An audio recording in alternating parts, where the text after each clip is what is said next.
Hello, everybody. Thank you so much for being with us today. My name is Razia Iqbal. I'm a journalist for the BBC, and it is my enormous pleasure to be here today in conversation with the novelist Khaled Hosseini. This is an event that has been sponsored by a fair few people. Bloomsbury are partners in the Lit in Colour campaign, which is launched by Penguin Random House and the race equality think tank, the Runnymede Trust. And it is all about supporting schools to make the teaching of English more inclusive of writers of colour. It pioneers the Lit in Colour Pioneers pilot, now in its second year, is supporting 100 schools who have changed their GCSE and or A-level syllabus to Pearson edXL's English literature specification, which enables students to study said texts by writers of colour. And Bloomsbury have proudly donated copies of the novel that we're talking about today, A Thousand Splendid Suns by Khaled Hosseini, for A-level study to the pioneer schools, and are supporting teachers with resources to teach the novel. I'm just going to assume that students are going to enjoy reading this novel because it is a page turner. Khaled Hosseini, thank you very much for being with us today. Khaled's novels, three of his novels, have sold more than 53, 55 million copies around the world. I mean, this is enviable stuff. He's shrugging his shoulders. He doesn't even know.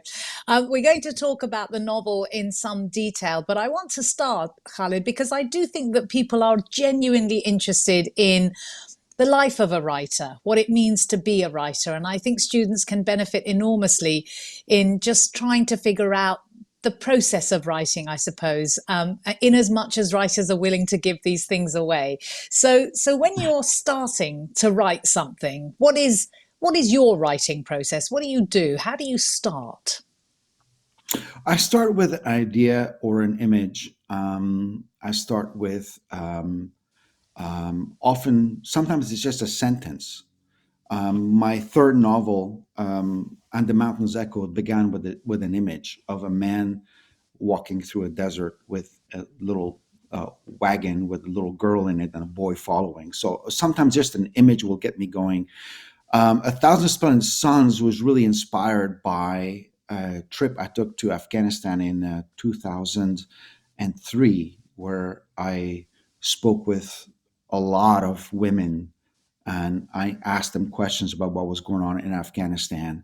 So that's kind of how that novel began, as a really investigation into a very pivotal moment in Afghan history and what had happened there. So that's kind of how it started. So just remind us, you were born in Kabul and you came to the United States, or went to the United States when? No, I was born in Kabul in 1965. I lived through the final few years of the Afghan monarchy. I got to leave in 1976. Afghanistan at that time was a republic. There had been a bloodless coup to overturn the king. We had a republic. We had a president who was actually the king's cousin. I was in Paris in 1978 when the communist coup happened, when the Afghan president was overthrown, and I came to the United States in 1980 as a refugee when the Soviet Union invaded Afghanistan in late December of 1979. And all of these events that you have just outlined are fairly central to the lives and of the characters in A Thousand Splendid Suns, and we will get to that. Mm. On the idea that you start with sometimes a sentence, sometimes an image, what happens then? I mean, to what extent do you write a plot from the get go, or are you one of those writers who just for whom the story just flows? The latter, actually. I have friends, writer friends, who plot out everything, who have like these massive blueprints on how to write a book. And they have their chapters and they have their scenes all plotted out. They spend most of their time on that. And then the actual writing is just translating those blueprints into actual prose. For me, it works very differently. I've never been able to put up a blueprint because once I have built a blueprint, I find that within days I just go off script. So for me, it's a matter of just coming up with an idea, working on it, and then seeing where it goes. I literally follow rather organically, I suppose. I hate this word, but rather organically, I follow where it goes. So I rarely know what my books are about, where they're going when I begin them. And yet the research for A Thousand Splendid Suns came out of your those conversations with women. When you were speaking to them, did you think there is something here? I can feel the germ of something. Yeah, frankly, halfway through the writing of the Kite Runner, which was finished by June of 2002 in manuscript form, I knew I wanted to write a story about Afghan women, because that is a story that was really riveting. It's a story that really mattered to me. It's a story that was central to Afghanistan's future, and it's a story that didn't really reveal itself in the Kite Runner at all. So I was very much looking forward to writing that story. I traveled to Afghanistan in March of 2003. I spoke to a lot of people on the streets, in hospitals, in TV stations, in at parties, and people who had lived through the Soviet War, through the Civil War, through the Taliban takeover, and I got to learn in a very personal, intimate way what had actually transpired with Afghan women during these decades. And what I learned shocked me in a way that I didn't expect, because I had followed the news. I knew what was going on in Afghanistan, but hearing the human perspective, hearing the personal stories, hearing about women who had been widowed, who had 5 or 6 children, who couldn't support the children, and who struggled on the streets in a burqa to beg for money to support their families, really moved and touched and informed me. And that was sort of the impetus for beginning the writing of A Thousand Splendid Suns, is an investigation into who is that person behind the burqa walking down the street with 5 or 6 children following her. That's really what began this novel, this inquiry into the individual stories behind those iconic images of Afghan women in burqas. And I suppose when you say that it really shocked you, of course, presumably because it was such a different Afghanistan to the one that was in your memory. You're absolutely right. In the 1970s, I mean, I feel, frankly, I feel really privileged to have lived in Afghanistan in an era where the word Afghanistan conjured very different images. I mean, in the 1970s, especially when I was a child there, and in mid 1970s, if you said Afghanistan, people thought of a peaceful, rarely known country where people could go to visit incredible historic sites, um, enjoy the hospitality of the people.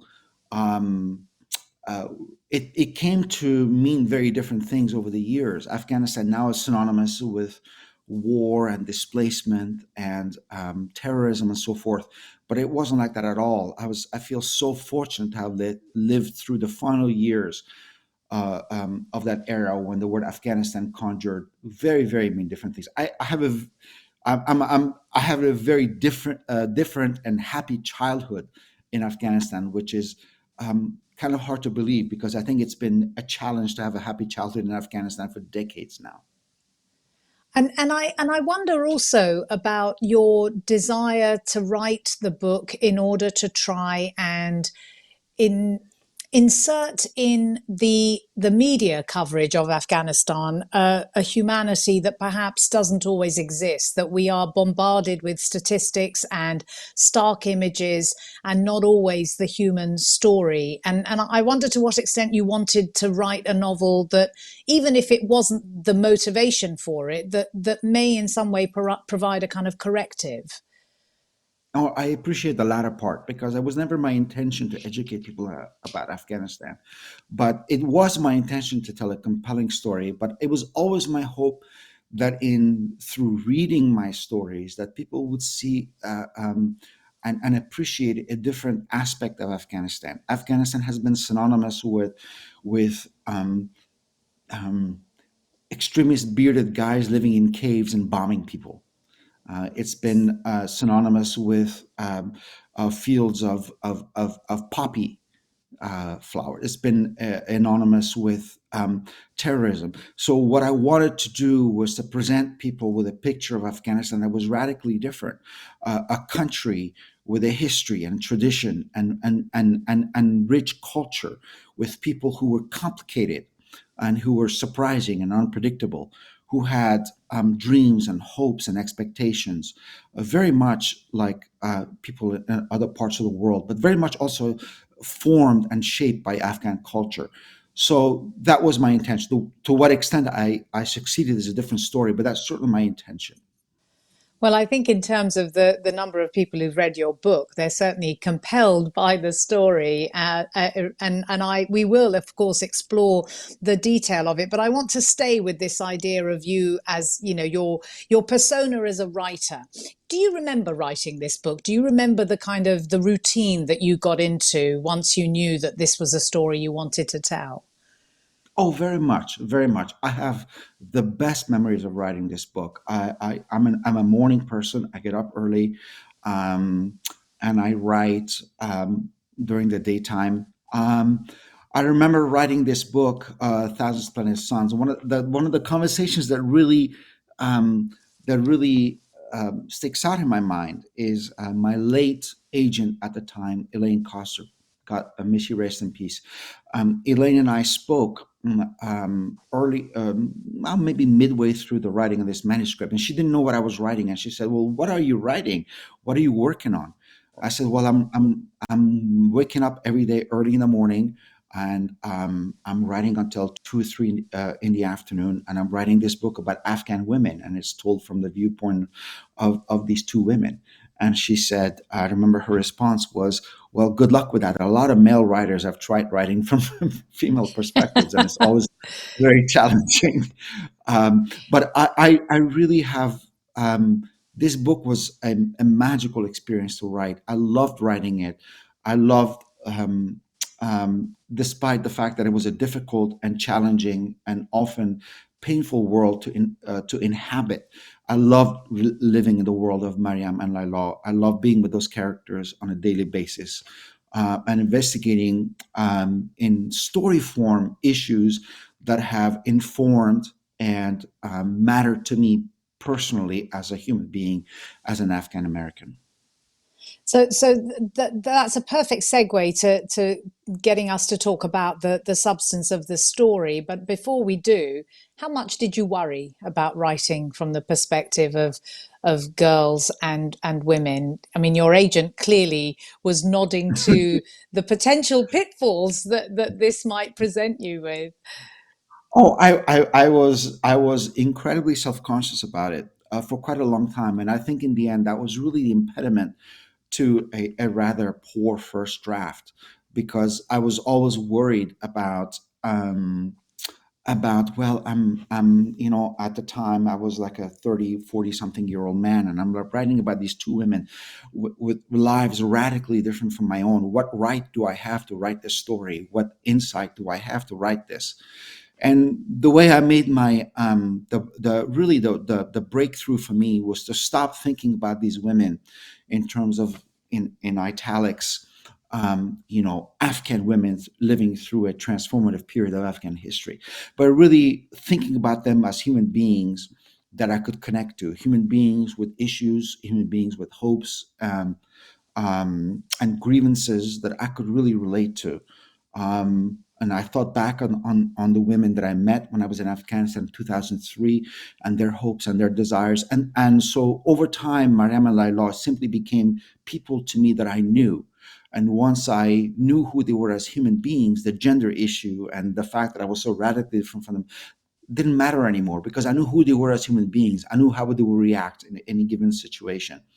And once that happened, the writing process became far easier, because they sort of took over, as it were. As precious as that sounds, they sort of took over the whole process. Well, I mean, I wouldn't say it's precious at all. I mean, any writer would argue, I guess, that um, the characters speak to them. The people become real in their lives and in their mind's eye while they're spending time with them, if you like, because they are so real in the process of writing a novel. But I also just want to ask you a little, just to push you a bit on, you know, you use the word, what right do I have to write about these women and girls? I mean, what is your view on the scope that a writer has, or it's not even about rights. I mean, clearly there are arguments inside literature about how the boundaries that some writers think should be in place, and that you should only write out of some sort of authentic experience. Do you have a view on that? I mean, is it something that you've ever been drawn into, having written these books? One, you know, this one, of course, from the point of view of two young girls as they're growing up in Afghanistan. No, it's something I think about quite a bit when I write. And I think it's a legitimate question. I think at the end of the day, you really have to be honest. You have to be authentic.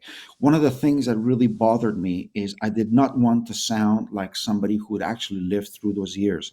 It's very important to me to rely on anecdotes, on stories, and on insights that I had gleaned and that I had benefited from the people who had actually lived through those years. Um, Salman Rushdie said that when the writer in exile writes about his or her own country, it's always through a cracked mirror. And I've lived away from Afghanistan for a long time, so I've always made sure in my discussions around these books for people to understand that I speak as I write, and I speak as and I feel as an African American who lives in exile. I left. Before the Soviet War began. I was not there for the Civil War. I was not there for the Taliban or the 2001 American intervention. So that's I think that's very important, and it's very important to be honest about that. Um, so I've always tried to be rather forthright about what the role of the writer in exile is. I imagine my writing is rather different from a person who's lived through the many trials and tribulations of recent Afghan history, the last 10, 20 years. Somebody actually been on the ground and lived there. So it's important for me to for people to understand that. Let's talk about the. Let's start with the title of the book, A Thousand Mhm. Splendid Suns. In the book, it is the quote comes from a poem. So tell us a little bit about the poem, and then why you chose that as the title, because it is a poem that's quoted by one of the characters, the father of Layla. Yeah, Hakim, Layla's father, loves to quote a poem. A poem was written in the 17th century by actually a Persian poet named Saib Tabrizi, who lived in Kabul for a number of years and developed a love affair with the city and wrote beautifully about the city. And in my mind, writing this book, Kabul was always a character. Goes through a major transformation as the book progresses. It goes from a rather progressive, somewhat liberal by Afghan standards, a cosmopolitan city, to a place where women are shot in stadiums and people are hanged in public places. So Kabul itself is very much a character. And so when I ran across this poem by Saib Tabrizi about the beauty of Kabul, I thought there was no better way to really capture um, in a global way what this book was, than by this beautiful line about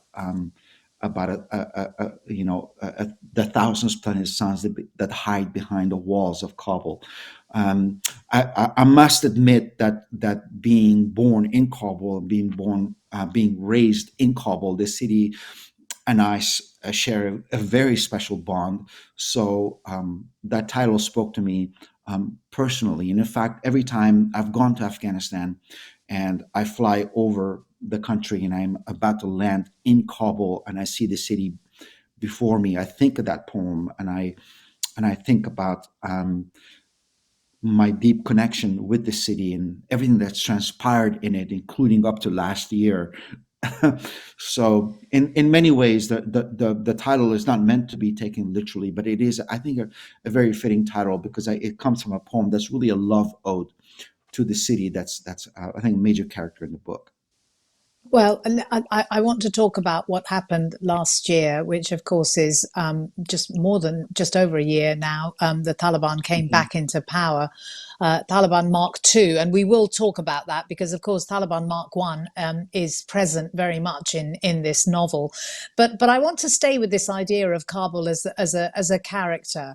How does that work for you as a writer? You've clearly got a very strong, tangible, visceral relationship with this city.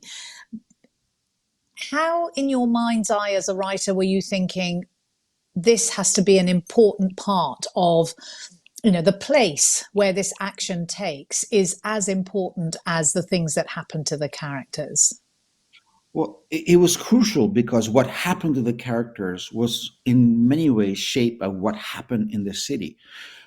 One of the things about A Thousand Splendid Suns is people um, reacting, dealing with, and adjusting to conditions often very difficult that are imposed on them by forces external to their own lives.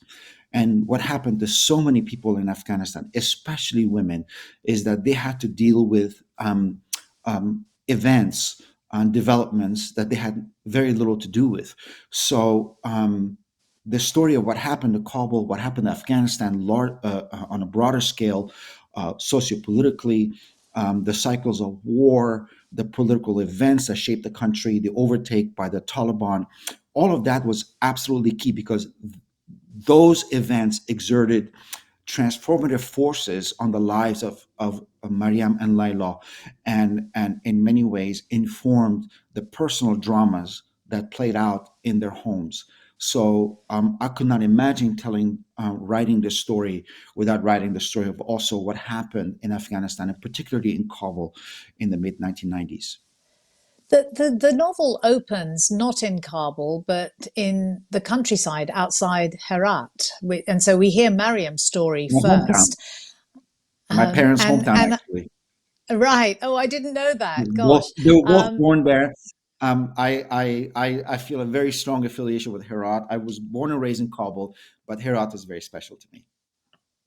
well, I mean, it certainly comes across as this kind of almost untouchable place for Mariam. So tell us why you decided to open the story in the way that you did. It's really just the most extraordinarily brutal opening in some ways because it is about this little girl who is told in no uncertain terms by her own mother that she is Harami, that she is this illegitimate child who will suffer probably far more than any other because of that status.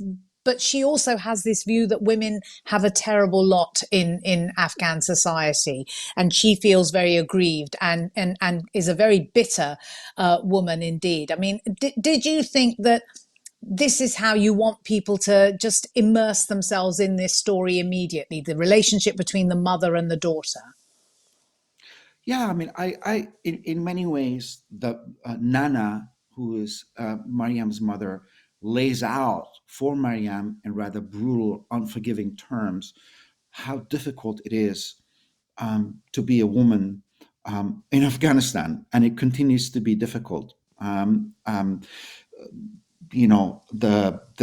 The limited perspectives, the many challenges faced in expressing yourself as a human being, both socially, individually, politically. So, in very unsophisticated and rather brutal terms, she lays that out for Mariam. And for the rest of the novel, Mariam goes through a process of learning all of Nana's lessons in rather painful personal ways. They become all too real for her.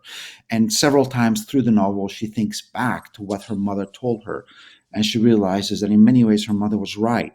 And she sort of rues not having listened to her mother. her mother comes back in her mind and says, I told you that life for a woman is very difficult in this place.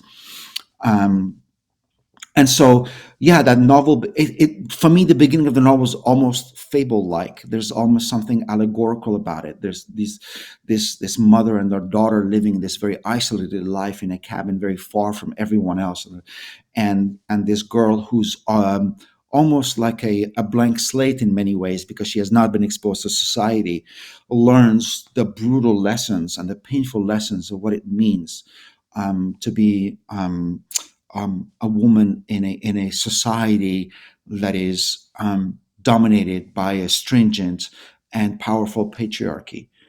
She learns those lessons in a very personal and painful way.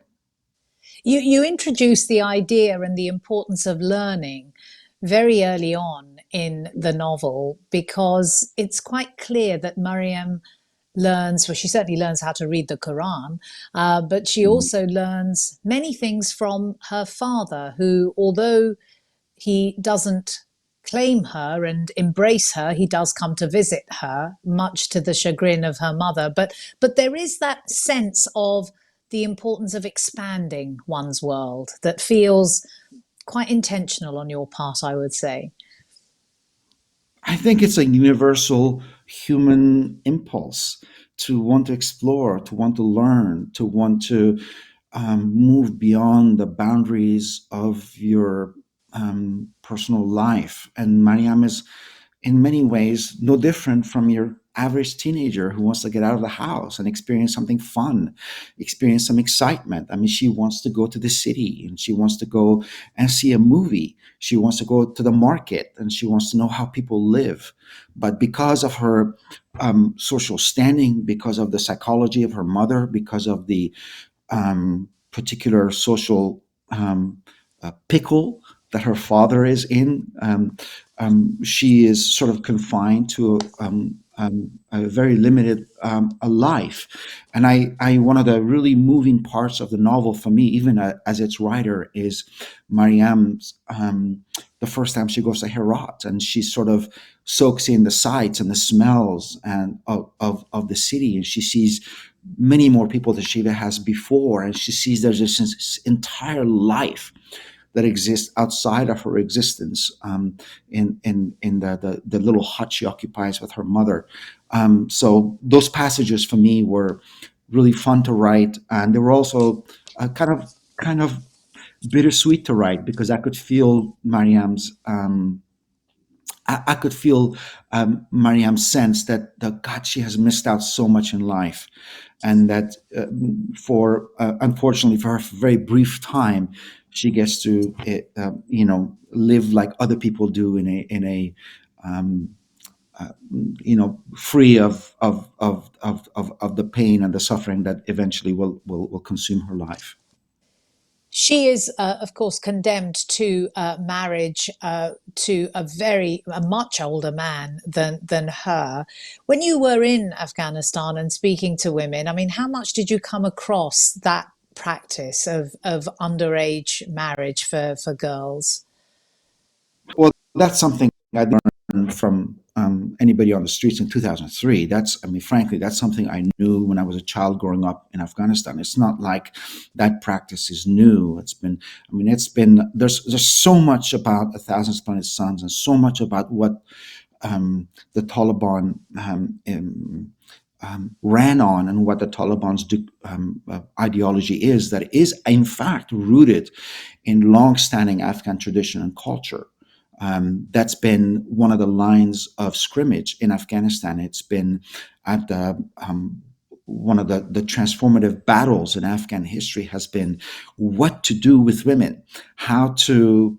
There's been this conflict between urban centers trying to, especially Kabul, trying to indoctrinate, I guess is the wrong word, but trying to propose proposals and reforms and laws that are more permissive and more liberating for women and allow for more female autonomy, and push back from the conservative areas and push back from the rural areas where patriarchy has ruled for a long time, where women have a very specific and well-defined role in society and are not meant to venture much beyond that.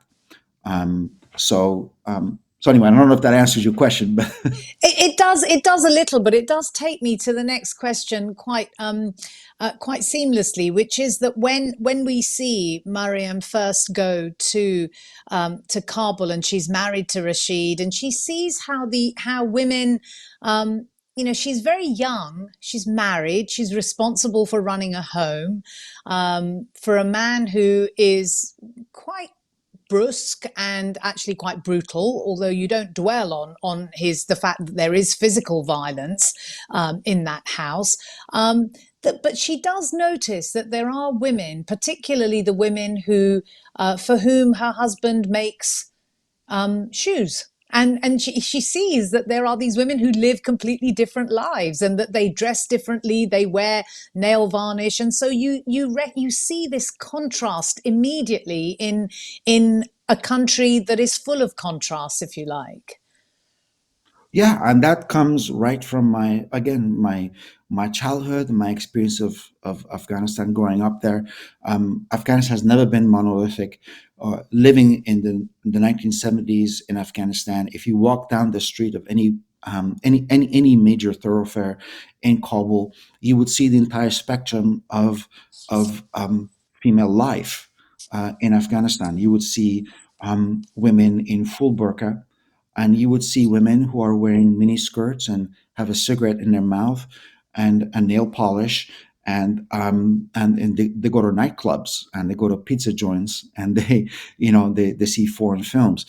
So there's two very extremes, and that's what was really special about Afghanistan in the 1970s, and why I feel privileged to have lived in that era, is that there was space and there was oxygen for all of those different incarnations of what it means to be an Afghan woman, to coexist together in a city, in a country, particularly in Kabul and other cities, which now is becomes rather unthinkable. So in writing A Thousand Splendid Suns, I wanted to make sure to convey the sense that there was a rather diverse and eclectic understanding of what it meant to be an Afghan woman in the 1970s, and what we're saying on television now, with the Taliban back, what we saw in the 1990s was not, in fact, reflective on not all of Afghanistan, but many places in Afghanistan where women had roles and occupied spaces in society that might surprise people who consume the news only based on what has happened in Afghanistan since 2011, 2001.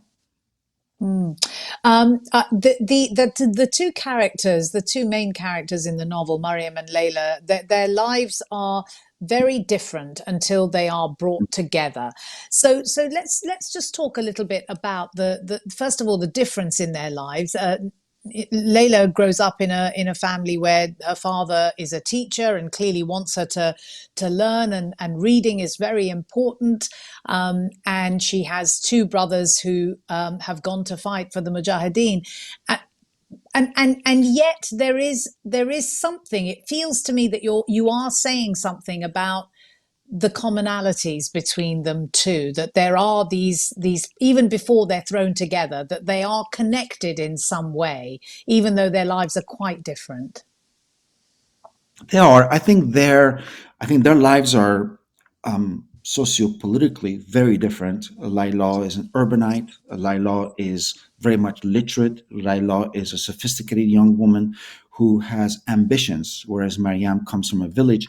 But where I think they are linked is psychologically, because I think both characters have holes in their lives. One is missing a daughter, meaning Mariam, and Laila really is missing a mother, because although her mother loves her and her mother is very much in her life, her mother is consumed by her brothers, and Mariam's, Laila's really meaningful and much closer relationship is with her father.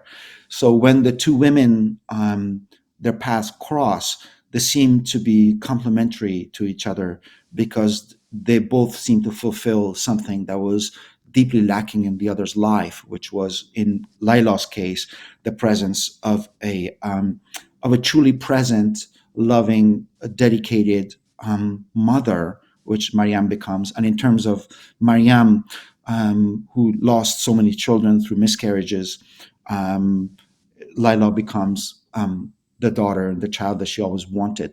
So in many ways, that they end up complementing each other, and that they become such beautifully fitting pieces together is not all that surprising. Did it surprise you that that's the storyline that you had come up with, that you wanted their lives to overlap? I mean, I often wonder whether there is a kind of eureka moment in a writer's head. Yeah.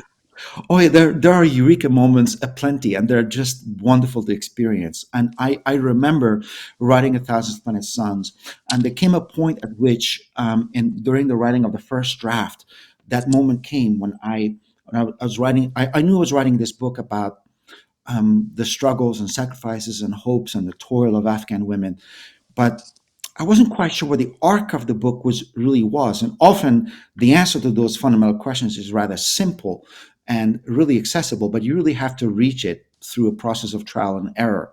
And suddenly one day, I remember, probably around early 2007, I realized, oh my goodness, it's been before me all this time. What this book really is really about the not just the friendship and the love, but really the mother daughter relationship that forms between Mariam and Layla. It seems trite to say it now, but that wasn't foremost on my mind at all when I began writing this story. And it really wasn't until I was well into, I guess, part three of writing this book, of Mariam and Layla's life together as co-wives to an abusive husband, where the heart of the book presented itself to me. Where the heart of the book is this deep and beautiful and powerful relationship, um, between these two women from vastly different backgrounds. That there is something so moving about the allegiances that women make, and I wonder to what extent you have drawn on the stories that you heard when you went to Kabul in 2003, that women have a way of the dynamics between women is often very different to the dynamics between men. Yeah, I mean, I picked up on that in 2003, in 2007, in 2009, 2010. Every time I went to Afghanistan, I listened to women, and I saw how they supported each other, and I heard stories of how they collectively, in small pockets, in groups, in sewing circles, in secret school settings, where they managed to survive the cycles of war and extremism and oppression that was inflicted upon them, by the various regimes in Afghanistan. So, how women coalesced, how they worked together to survive those years. I mean, I heard stories of, when I was in Kabul, in 2003, of women joining together at beauty schools, women joining together in sewing circles, and using them as sort of fronts to get together to educate their daughters, to read books, to teach their children how to read and write, to do all those things that they were forbidden to do by the extremist regimes that were in power. So yeah, very much, the idea of how women work together, and it's no different than what went on after. I mean, Afghan women working together, fighting together for their voice, for their autonomy, for securing a place in Afghan society, for their rights. Has It's an old story. It's been going on for a long, long time, but I think in very drastic and very dramatic fashion over the last a couple of decades. I did feel when I was reading, this is the second, if not third time I've read this novel, the moment when Layla's father takes Tariq, her boyfriend, not, her friend, but obviously becomes the father of her child, to see the Bamiyan Buddhas. It feels to Mm. me like when I was reading it, obviously they don't exist anymore because the Taliban blew them up the first time they were in power.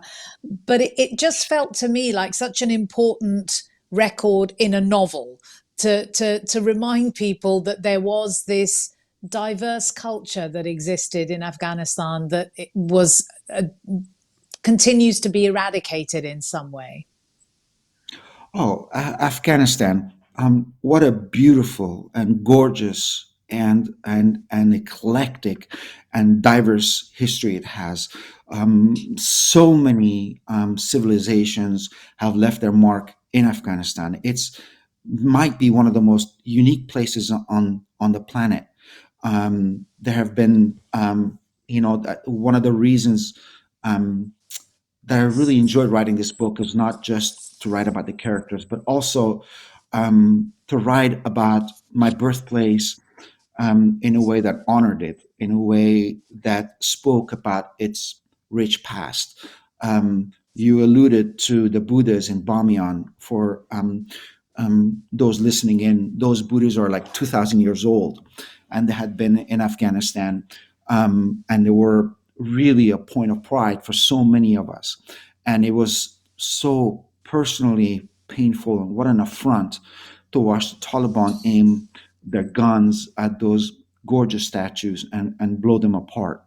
So it felt to me unthinkable that I would write a book about Afghanistan, about Afghan history, culture, ancestry, and not point to what has been lost and what was there before, and how many people from around the world came to Afghanistan to set their eyes on those wonders.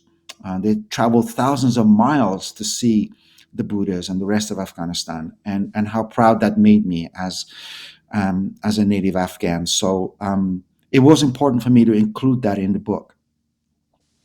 It feels, reading the book today, now that the Taliban are back in power, it there is, I read it with such a heavy heart, because on one level you can read it and think, well, this was something, these characters lived through a period of time that ended. The fact that they are Uh, back in power, and life for women in particular, but the country as a whole in terms of the humanitarian crisis that it's facing. But for women in particular, it does feel like a step back into, in some ways, a kind of more, just a darker history, a much darker history than Taliban Mark One. I wonder how you reflect on what's happening to your country today. Razia, you and I have spoken before about this, but frankly, and I don't know if I said this to you before, but I have always hoped that A Thousand Splendid Suns would become irrelevant at some point. That this story would become a relic of the past. It would become a story about a dark era in recent Afghan history that had been overcome, lessons gleaned, and would serve hopefully as a cautionary tale. Um, but the reality is, and to my own chagrin, tragically, that what's happening in Afghanistan today seems to be a cruel and horrible deja vu for Afghan women. Once again, women have been banned from attending school beyond sixth grade, let alone university. Once again, their freedom of movement has been removed. Once again, their access to medical care, access to legal protection has been compromised. Once again, they've been barred from taking any really meaningful role in Afghan society. Once again, they're essentially been relegated to their homes, behind the walls of their homes. And so it's depressing to me, frankly, that A Thousand Splendid Suns remains as much a story of 2023 as it does a story of 1996.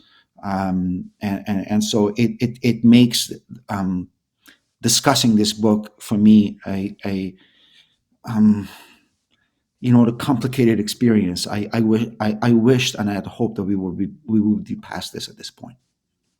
Yeah, but it's clearly as resonant as it was when it was published for people to really try and understand what the lot is for women. I wonder how you even explain it to yourself as somebody who has lived through a very different Afghanistan. How do you explain how this has come about? I don't mean geopolitics. I just mean in terms of the characteristics of the country that you understand.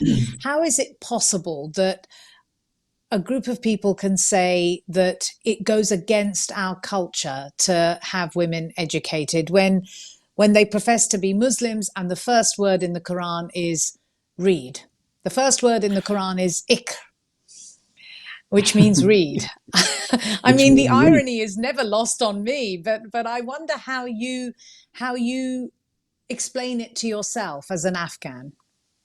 Well, I think the irony is very much lost on the Taliban. Um, it's exasperating because there's nothing in Islam that condones or let alone prescribes what is going on in Afghanistan today in terms of the stripping of female autonomy and women's rights. At the time, as you well know, Razia, when the time of the Prophet, his views on women were, for his time, rather liberal and rather permissive.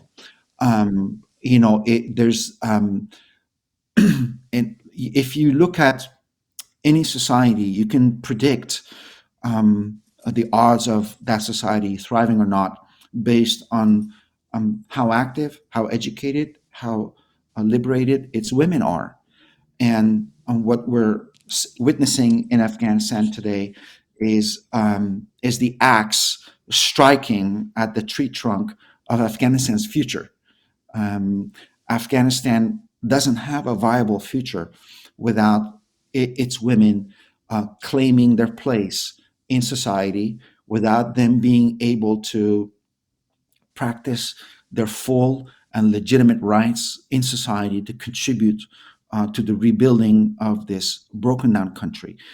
So this is I think the thing about Afghanistan today in 2023 that worries me more than anything, more than the frozen funds, the billions of frozen funds, more than anything, is that you have possibly the most resourceful, the most resilient, the most determined and dogged portion segment of the country that has been barred from infusing the country with its energy, its creativity, its passion, and that's Afghan girls and women.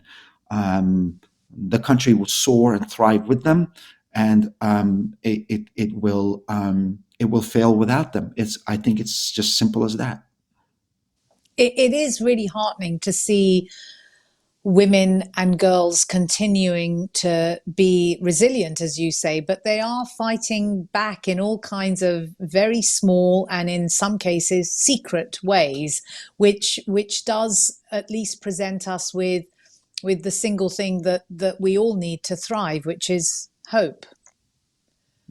Yeah, I mean it's been my hope is found in Afghan character. My hope is found in the millions of young Afghan people who, over the last 20 years, engaged with the world um, through modern ideas like women's rights, like social justice, like climate change, like technology. My hope lies in them. I must admit that I'm very sober through the harsh realities facing Afghanistan today. And those hopes face difficult obstacles. Afghanistan, the reality is, Afghanistan today is a country where millions of people don't know where the next meal will come from, where millions of children are out of school, where millions of people are displaced, a country absolutely rocked by climate change, a series of devastating droughts, a country on the verge of economic collapse, a country who took a very bad beating from COVID. And so there are a myriad challenges facing this country, and those challenges are existential. And one of the reasons why I'm grateful to do this program and talk about not just Mariam and Laila and the Thousand Splendid Suns, but really about Afghanistan, is that the world's attention has moved on. The cameras are no longer trained on Kabul. We've moved on to Ukraine and other regions. But the reality is, just because the cameras are no longer focused on Afghanistan doesn't mean that things are well. Afghanistan is in an existential crisis.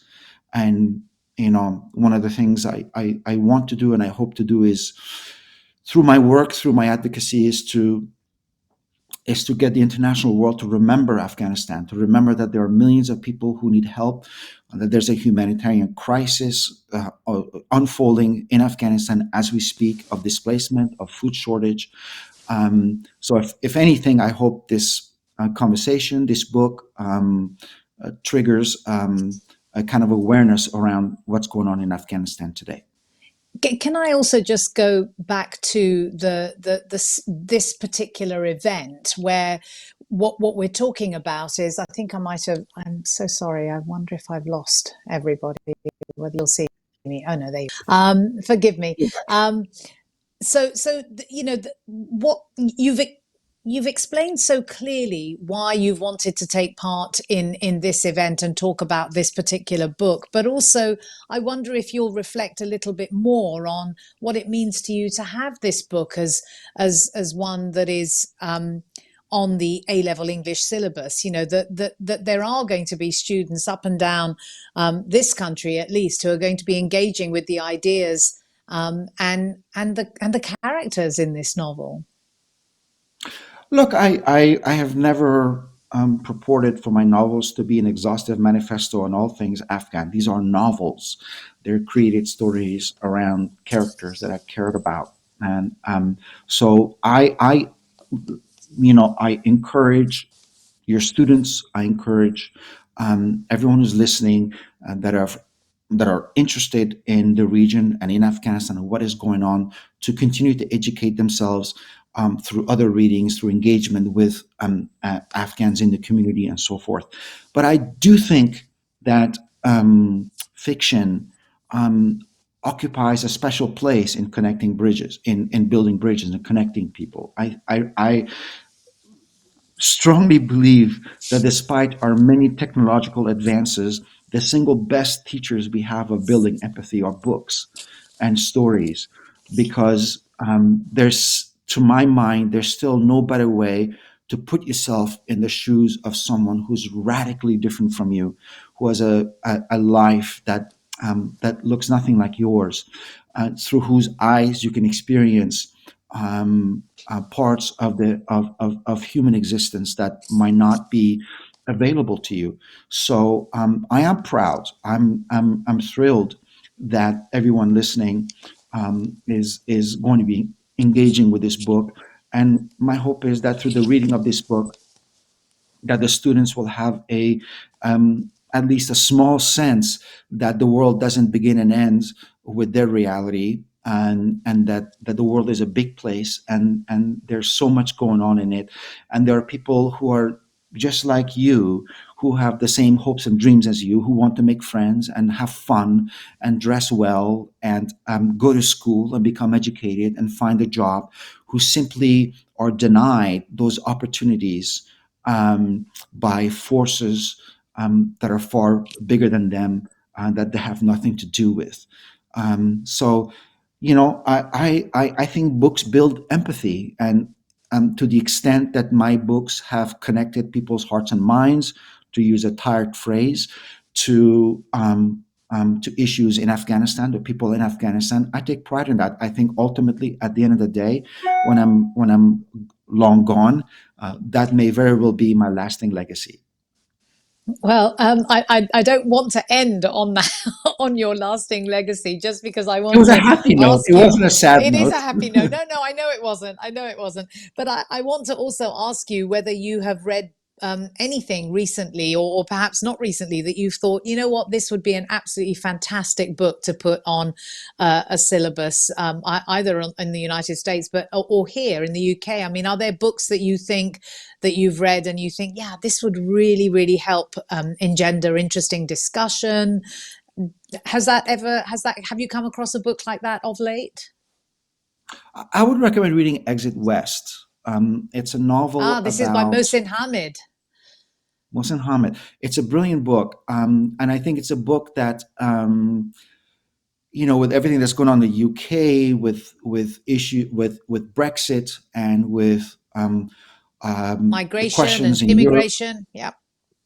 Yeah, I think Exit West is a brilliant book in the sense that it's almost an allegorical book about this couple that find themselves in an unnamed country in a conflict, and have to flee their homes. And it's a beautiful kind of allegorical story about displacement, about having to leave your home, about the welcome or the lack thereof you might face when you enter a foreign place. I think it's a deeply relevant book, and so that's the book that I would think of. I think it's very much a book of our times, and very much a book of European times, given sort of the complicated discussions that are being had across the European continent around immigration. So Mohsin Hamid, the Pakistani writer, with his book Exit West, which was shortlisted for the Booker Prize, I would endorse that. I think it's an absolutely brilliant novel.